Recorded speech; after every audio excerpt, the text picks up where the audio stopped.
ಹ್ಯಾಟ್ಸನ್ ಆರೋಗ್ಯ ಆಗ್ರೋ ಸಂಸ್ಥೆಯಿಂದ ದರ್ಪ.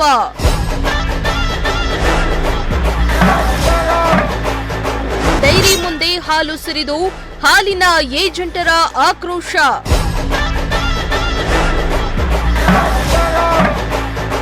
ರೈತರು ಬೇಸಾಯದ ಜೊತೆಗೆ ಹೈನುಗಾರಿಕೆ ಮಾಡ್ತಾ ಜೀವನ ನಡೆಸುತ್ತಿದ್ದಾರೆ. ಅದೆಷ್ಟೋ ಬಡ ಕುಟುಂಬಗಳು ಇಂದಿಗೂ ಹೈನುಗಾರಿಕೆಯಿಂದ ತಮ್ಮ ಕುಟುಂಬವನ್ನ ನಡೆಸುತ್ತಿದ್ದಾರೆ. ಹೈನುಗಾರಿಕೆಯಿಂದ ಕೇವಲ ರೈತರು ಮಾತ್ರವಲ್ಲದೆ ಹಾಲಿನ ಏಜೆಂಟರುಗಳು ಕೂಡ ಜೀವನ ಸಾಗಿಸುತ್ತಿದ್ದಾರೆ. ಹಾಲನ್ನ ಸರಿಯಾದ ಟೈಮಿಗೆ ಡೈರಿಗೆ ತಂದು ಹಾಲಿನ ಗುಣಮಟ್ಟವನ್ನ ಕಾಪಾಡುತ್ತಿದ್ದಾರೆ.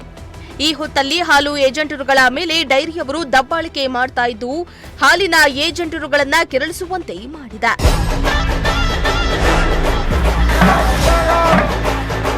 ಡೈರಿಗೆ ತಂದ ಹಾಲಿನಲ್ಲಿ ಆಂಟಿಬಯೋಟಿಕ್ ಇದೆ ಎಂದು ಏಕಾಏಕಿ ಹಾಲನ್ನ ಹಾಕಿಸಿಕೊಳ್ಳದೆ ಹ್ಯಾಟ್ಸನ್ ಆರೋಗ್ಯ ಆಗ್ರೋ ಪ್ರೈವೇಟ್ ಕಂಪನಿ ದರ್ಪ ತೋರಿದು ಹಾಲಿನ ಏಜೆಂಟರು ಹಾಲನ್ನ ಸುರಿದು ಆಕ್ರೋಶವನ್ನ ಹೊರಹಾಕಿದ್ದಾರೆ. ಹೌದು, ಹೊನ್ನುಡಿಕೆ ಬಳಿ ಇರೋ ಹ್ಯಾಟ್ಸನ್ ಆರೋಗ್ಯ ಆಗ್ರೋ ಪ್ರೈವೇಟ್ ಲಿಮಿಟೆಡ್ ಕಂಪನಿ ದರ್ಪ ತೋರಿದು ಹಾಲು ಹಾಕಲು ಬಂದ ಹಾಲು ಏಜೆಂಟರುಗಳಿಂದ ಹಾಲನ್ನ ಹಾಕಿಸಿಕೊಳ್ಳದೆ ವಾಪಸ್ ಕಳಿಸಿದ್ರು.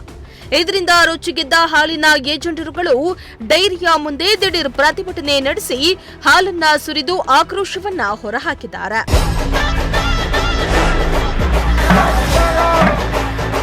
ಇನ್ನು ಸುಮಾರು 34 ಮಂದಿ ಏಜೆಂಟರುಗಳು ದಿನಕ್ಕೆ 3,000 ಲೀಟರ್ ಹಾಲನ್ನ ಹ್ಯಾಟ್ಸನ್ ಆರೋಗ್ಯ ಆಗ್ರೋ ಸಂಸ್ಥೆಗೆ ಹಾಕಿದ್ದಾರೆ. ಹಾಲಿನಲ್ಲಿ ಆಂಟಿಬಯೋಟಿಕ್ ನಡೆಸಿ ಹಾಲನ್ನ ಹಾಕಿಸಿಕೊಳ್ತಾರೆ. ಒಂದು ವೇಳೆ ಹಾಲಿನಲ್ಲಿ ಔಷಧಿ ಅಂಶ ಕಂಡುಬಂದ್ರೆ 3 ಬಾರಿ ಹೇಳಿ ಬಳಿಕ ಹಾಲನ್ನ ತೆಗೆದುಕೊಳ್ಳೋದಿಲ್ಲ. ಆದ್ರೆ ಈಗ ಏಕಾಏಕಿ ಒಂದೇ ಟೆಸ್ಟಿಂಗ್ ನಲ್ಲಿ ಹಾಲು ಬೇಡ ಅಂತ 340 ಲೀಟರ್ ಹಾಲನ್ನ ವಾಪಸ್ ಕಳಿಸಿದ್ದಾರೆ.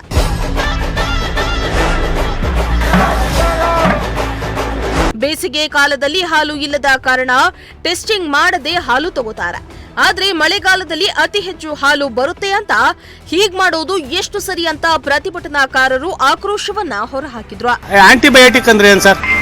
ಆಂಟಿಬಯೋಟಿಕ್ ಅಂದ್ರೆ ಹಸುಗಳಿಗೆ ಹುಷಾರಿರೋಲ್ಲ, ಅವಾಗ ಒಂದು ಇಂಜೆಕ್ಷನ್ ಮಾಡ್ತಾರೆ. ಇಂಜೆಕ್ಷನ್ ಮಾಡಿದಾಗ ಹಾಲಿನಲ್ಲಿ ಆ ಇಂಜೆಕ್ಷನ್ ಅಂಶ ಸ್ವಲ್ಪ ಇದ್ದೇ ಇರುತ್ತೆ, ಅದಕ್ಕೆ ಆಂಟಿಬಯೋಟಿಕ್ ಅಂತ ಇದು ಮಾಡ್ತಾರೆ. ಇದನ್ನ ಕಳೆದ 3 ವರ್ಷಗಳ ಹಿಂದೆ ನಿಮ್ಗೆ ಯಾವ ರೀತಿ ಇದನ್ನ ಸಡಿಲಗೊಳಿಸಿದ್ರು? ಕಳೆದ 3 ವರ್ಷ ಎಲ್ಲ ಹೋದ ತಿಂಗಳಲ್ಲೇ ನಮ್ಗೆ ಯಾವ ರೀತಿ ಇದು ಮಾಡಿದ್ರು ಅಂದ್ರೆ ಆ ಆಂಟಿಬಯೋಟಿಕ್ ಬಂತು ಅಂದ್ರೆ 3 ಟೈಮ್ ಲೀವ್ ಮಾಡ್ತಿರ್ಲಿಲ್ಲ. ಫಸ್ಟ್ 3 ಟೈಮ್ ಬಂದಾಗ ಲೀವ್ ಮಾಡೋರು. ಫಸ್ಟ್ ಟೈಮ್ ಬಂತು ಅಂದರೆ 3 ಟೈಮು ಹೇಳಿರೋರು ನಮಗೆ ರೆಸ್ಪಾನ್ಸ್ ಮೆಸೇಜ್ ಬರೋದು, ಈ ಥರ ಆಂಟಿಬಯೋಟಿಕ್ ಬಂದಿದೆ ಇದು ಮಾಡಿ. 3 ಟೈಮ್ ಬಂದರೆ 1 ಟೈಮು ಲೀವ್ ಮಾಡೋರು. ಈಗ ಏಕಾಏಕಿ ಏನು ಮಾಡಿದರೆ 1 ಟೈಮ್ ಬಂದ ತಕ್ಷಣ ಅವಾಗಲೇ ಸ್ಟಾಪ್ ಮಾಡ್ತಾ ಇದ್ದಾರೆ. ಅಲ್ಲಿ ನಿಮ್ಮ ಹಾಲು ಬೇಡ, ಇವಾಗಲಿಂದ ಲೀವ್ ಅಂತ ಹೇಳ್ತಾ ಇದ್ದಾರೆ. 2 ಟೈಮ್ ಬಂತು ಅಂದರೆ 4 ದಿವಸ, ಆಮೇಲೆ 14 ದಿವಸ, 18 ದಿವಸ ಈ ಥರ ಲೀವ್ ಮಾಡ್ಕೊಂಡು ಹೋದರೆ ನಾವು 1 ಟೈಮ್ ಬಂದ ತಕ್ಷಣ ನೀವು ಲೀವ್ ಅಂತಂದರೆ ಗಾಡಿಗಳು ಬಂದವೆ.